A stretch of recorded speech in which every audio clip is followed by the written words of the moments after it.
मेरा नमस्कार। आज मेरा परिचय सुमन देवी, असिस्टेंट प्रोफेसर, राजकीय स्नातकोत्तर महाविद्यालय भिवानी, हरियाणा से। आज का प्रमुख मेरा विषय है पुरस्कार कहानी जयशंकर प्रसाद। सबसे पहले हम प्रसाद जी के बारे में थोड़ी सी बातें कर लेते हैं। जयशंकर प्रसाद आधुनिक हिंदी साहित्य में छायावादी काव्य के प्रवर्तक माने जाते हैं। वे एक बहुमुखी प्रतिभा संपन्न साहित्यकार थे जिन्होंने काव्य, नाटक, कहानी, उपन्यास आदि में लिखकर हिंदी साहित्य को समृद्ध किया है। आधुनिक काल के कवियों में उनको सर्वोच्च स्थान उन्हें प्राप्त है। प्रसाद जी का जन्म 1889 में काशी के सुगरी साहू परिवार में हुआ।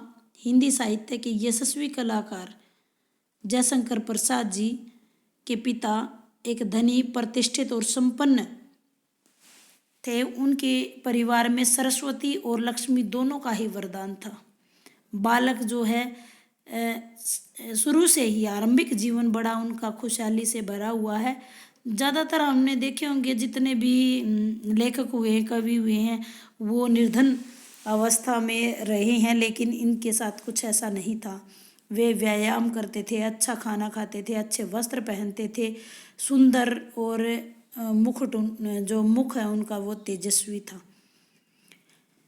प्रसाद जी के घर पर ही योग्य विद्वान अध्यापकों से हिंदी, उर्दू, संस्कृत, फारसी आदि भाषाओं का ज्ञान प्राप्त किया। संस्कृत भाषा में उनकी अत्यधिक रुचि थी। संस्कृत विद्वान श्री दीनबंधु ब्रह्मचारी ने प्रसाद जी को संस्कृत साहित्य, वेद, पुराण, उपनिषद इत्यादि का गंभीर अध्ययन करवाया। अपने जीवन के लंबे संघर्षों का सामना भी उन्हें करना पड़ा, क्योंकि उनका जो परिवार है वो जो इतनी समृद्धि थी वो सारी ऋण के बोझ के तले दब गई। उसके बाद 48 वर्ष की आयु में उन्हें यक्ष्मा रोग से पीड़ित होकर वो संसार से चले गए। हिंदी जगत के लिए एक बाहरी क्षति हुई और राष्ट्र कवि जो मैथिली शरण गुप्त जी हैं, उनकी मृत्यु पर शोक प्रकट करते हुए कहते हैं कि जयशंकर कहते कहते ही अब भी काशी आएंगे, किंतु प्रसाद न विश्वनाथ का मूर्तिमान हम पाएंगे। तात भस्म भी तेरे तन की हिंदी की विभूति होगी, पर हम जो हंसते गाते थे रोते रोते जाएंगे। जयशंकर कहते कहते हम काशी आएंगे। इस प्रकार उन्होंने श्रद्धांजलि अर्पित की। इनकी बहुत सी प्रमुख रचनाएं हैं। काव्य रचनाएं चित्रधारा, कानन कुसुम, महाराणा का महत्व, प्रेम पथिक, आंसू लहर, झरना, कामायनी। इनके बहुत से कहानी संग्रह है। छाया, प्रतिध्वनि, आकाशद्वीप, आंधी, इंद्रजाल, उपन्यास कंकाल, तितली, इरावती, और नाटकों के लिए तो इनका कहना ही क्या है। चंद्रगुप्त, स्कंदगुप्त, अजातशत्रु, राजश्री, ध्रुव स्वामिनी। चलिए आज अपने टॉपिक पे बात करते हैं। पुरस्कार कहानी का सारांश रूप में आपके यहाँ प्रस्तुत करूँगी। पुरस्कार कहानी जयशंकर प्रसाद की अति प्रसिद्ध कहानियों में से एक है। इस कहानी में उन्होंने मधुलिका नामक पात्र के माध्यम से प्रेम पर कर्तव्य और कर्तव्य पर प्रेम की विजय की कथा कही है। कौशल राज्य का एक राष्ट्रीय उत्साह था जो कृषि पर आधारित था, यानी कृषि उत्साह भी हम कह सकते हैं कि कृषि उत्सव। उस दिन महाराज किसी भी कृषक की भूमि को स्वयं जोतकर उसे पुरस्कार स्वरूप बहुत सारी स्वर्ण मुद्राएं देते थे ताकि वह अपना जीवन भली भांति व्यतीत कर सके। इस वर्ष वाराणसी युद्ध में वीरगति को प्राप्त हुए वीर सिंह मित्र की कन्या मधुलिका, जो कि इस कहानी की नायिका भी हैं, का खेत चुना गया। महाराज आए। खेत की बुआई में स्वयं मधुलिका ने महाराज का सहयोग किया। जब कौशल नरेश पुरस्कार स्वरूप मधुलिका को स्वर्ण मुद्राएं देने लगे तो उन्होंने मुद्राएं बिखेर दी। सब चकित हो गए, महाराज भी खिन्न हुए। मंत्री ने कहा, यह अबोध बालिका, ये तू क्या कर रही है? राजकीय अनुग्रह का तिरस्कार कर रही है। तेरी भूमि से 4 गुना मूल्य तुझे दे रहे हैं। कौशल का यह एक सुनिश्चित राष्ट्रीय नियम है।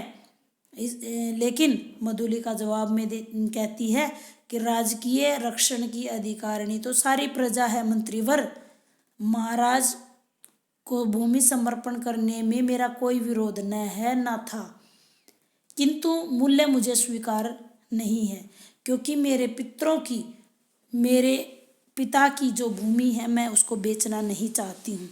इससे मधुलिका के स्वाभिमानी होने का पता चलता है। यह सब दृश्य मगध का राजकुमार देख रहा था। मधुलिका स्वाभिमानी होने के साथ साथ अपूर्व सुंदरी थी। मगध कुमार इसी क्षण उनसे प्रेम कर बैठे। उत्सव समाप्त होने के बाद महाराज चले गए। मधुलिका एक पेड़ के नीचे बैठ गई। रात्रि हो गई। सहसा कोयल कूकने की आवाज आई, जिससे मधुलिका जाग गई। मगध का राजकुमार वहाँ आया और अपने प्रणय की बात, अपने प्रेम की प्रार्थना मधुलिका के सामने रखी। लेकिन मधुलिका ने कहा कि राजकुमार, मैं कृषक बालिका हूँ, आप नंदन बिहारी हैं और मैं पृथ्वी पर परिश्रम करके जीने वाली हूँ। मैं दुख से बहुत विकल हूँ, मेरा उपहास न करो। लेकिन यह अनुग्रह जो है मधुलिका ने स्वीकार करने से मना कर दिया। राजकुमार चोट खाकर वापस लौट गया। मधुलिका उनके प्रणय यानी प्रेम को पाना भी चाहती थी, लेकिन सजल नेत्रों से वो मना कर देती है। अब वो अपना जीवन यापन करती है खेतों में काम करके। ऐसे 3 वर्ष बीत जाते। 3 वर्ष बाद की घटना पुनः दरवाजा खटखटाने से शुरू होती है। मधुलिका दरवाज़ा खोलती है। वो पहचान जाती है कि ये तो मगध के राजकुमार हैं। मगध के राजकुमार कहते हैं कि मैं विद्रोही राजकुमार हूँ, और वो स्वागत करती है। मधुलिका अरुण बातें कर रही हैं। अरुण ने बताया कि अब वो एक नए राज्य की स्थापना करना चाहते हैं। उस राज्य की रानी मधुलिका बनेगी। मधुलिका बहुत खुश होती है। अरुण ने कौशल राज्य को हथियाने का प्रस्ताव मधुलिका के सामने रखा। उस क्षण मधुलिका ने कहा कि जो कहोगे वही मैं करूँगी।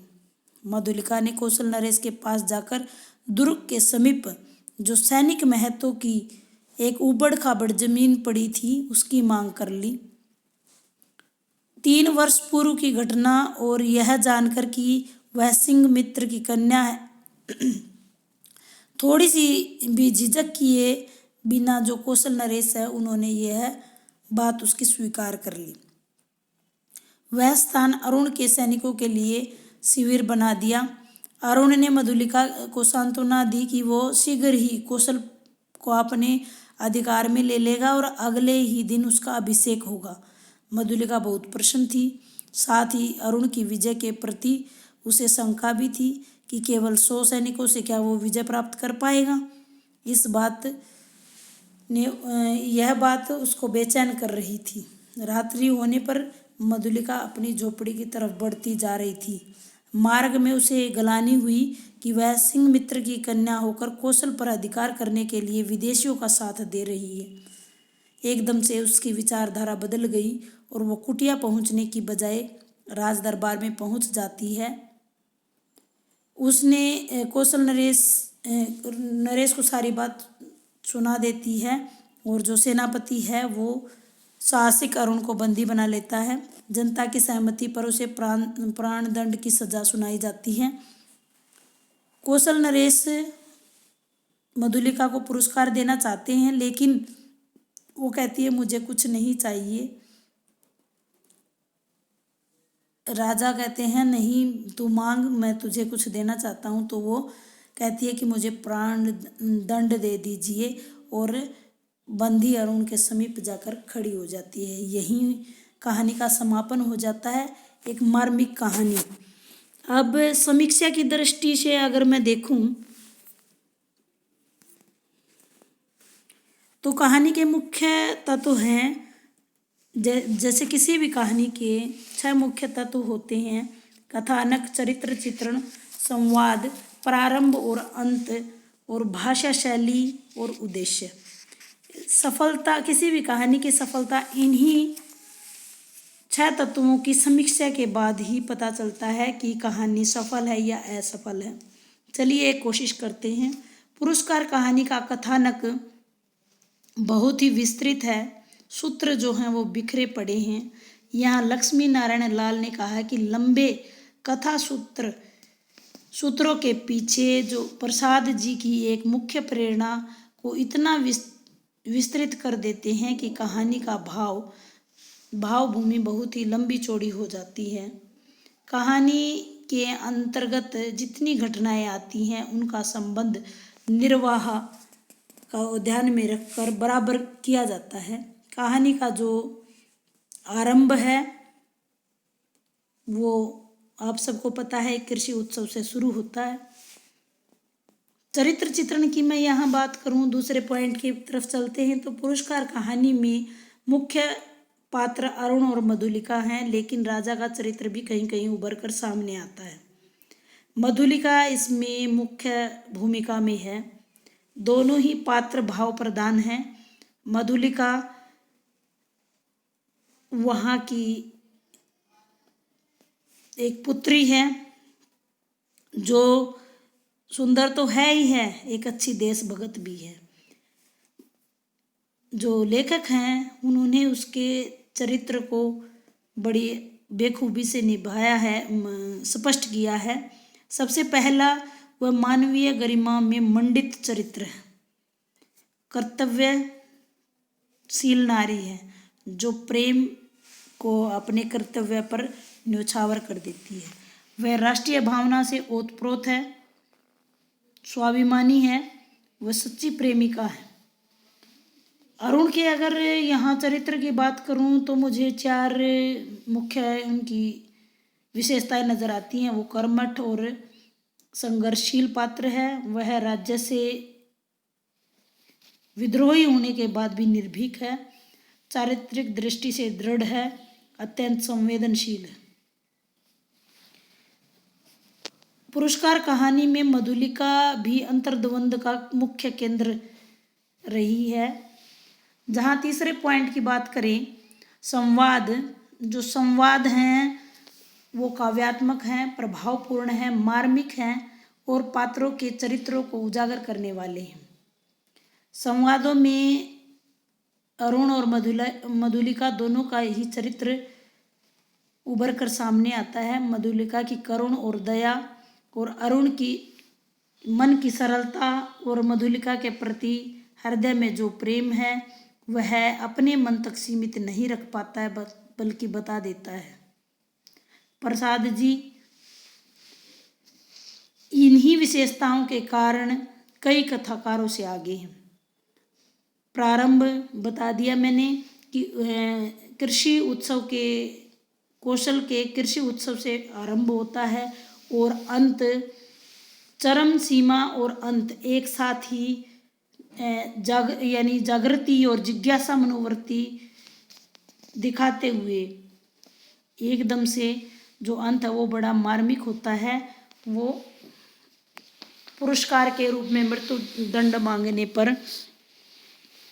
अब यहाँ मैं भाषा शैली की बात करूँ तो भाषा जो है संस्कृत निष्ठ खड़ी बोली है, प्रभावशील और काव्यात्मक है।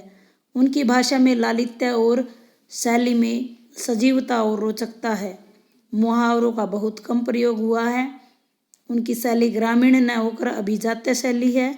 वर्णन और चरित्र में गंभीरता, सूक्ष्मता और चित्रात्मकता है। भावा अभिव्यक्ति में वो बिल्कुल सफल हुए हैं। शैली में कहीं भी स्पाटता नहीं आती है बल्कि उदारता अधिक रहती है। उद्देश्य की अगर बात करें तो लेखक ने प्रेम के व्यक्तिगत और सामाजिक रूप का चित्रण किया है। प्रेम मानव जीवन का वह भाव है जो जीवन, प्रकृति, राष्ट्र आदि विभिन्न रूपों में प्रकट होता है। अंतःकरण में उत्पन्न प्रेम मनुष्य को कर्तव्य के लिए प्रेरित करता है। इस कहानी में मधुलिका की प्रेम और उसके राष्ट्र प्रेम के बीच द्वंद्व दिखाया जाता है। कर्तव्य भावना और प्रेम की भावना पर कर्तव्य की विजय होती दिखाई दी है।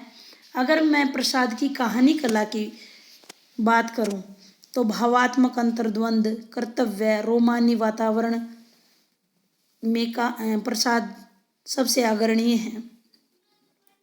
वे मूलतः कवि होते हुए उनकी भाषा में काव्यात्मकता स्पष्ट हो जाती है। वो प्रेमचंद की तरह कहानियों में यथार्थ बिल्कुल कम प्रयोग करते हैं, बल्कि ऐतिहासिकता उनके अंदर बहुत ज़्यादा पाई जाती है। पुरस्कार कहानी की विशेषताओं की अगर मैं यहाँ बात करूँ तो भावना और कर्तव्य का अंतर्द्वंद है। भारतीय संस्कृति की झलक यहाँ दिखाई देती है। इतिहास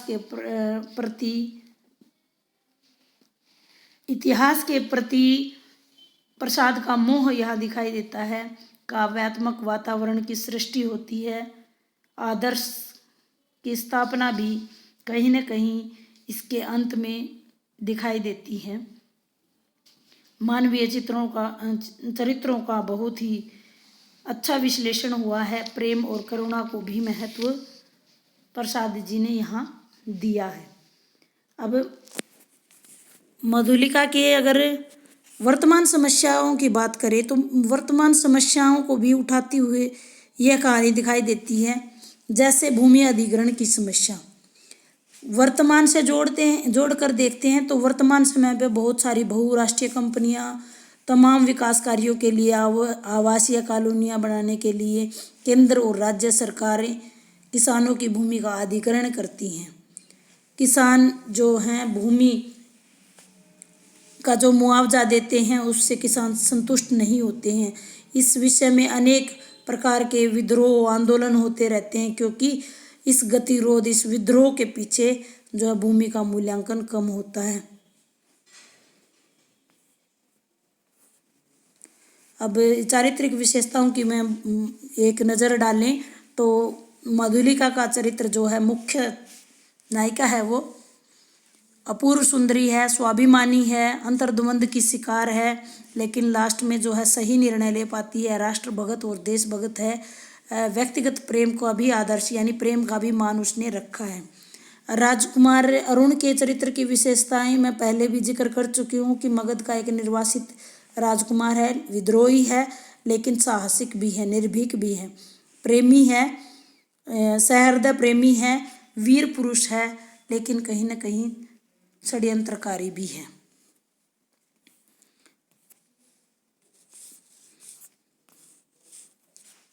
इस पुरस्कार कहानी की भाषा शैली की भी बात हम कर चुके हैं। अब अभ्यास की बात करते हैं।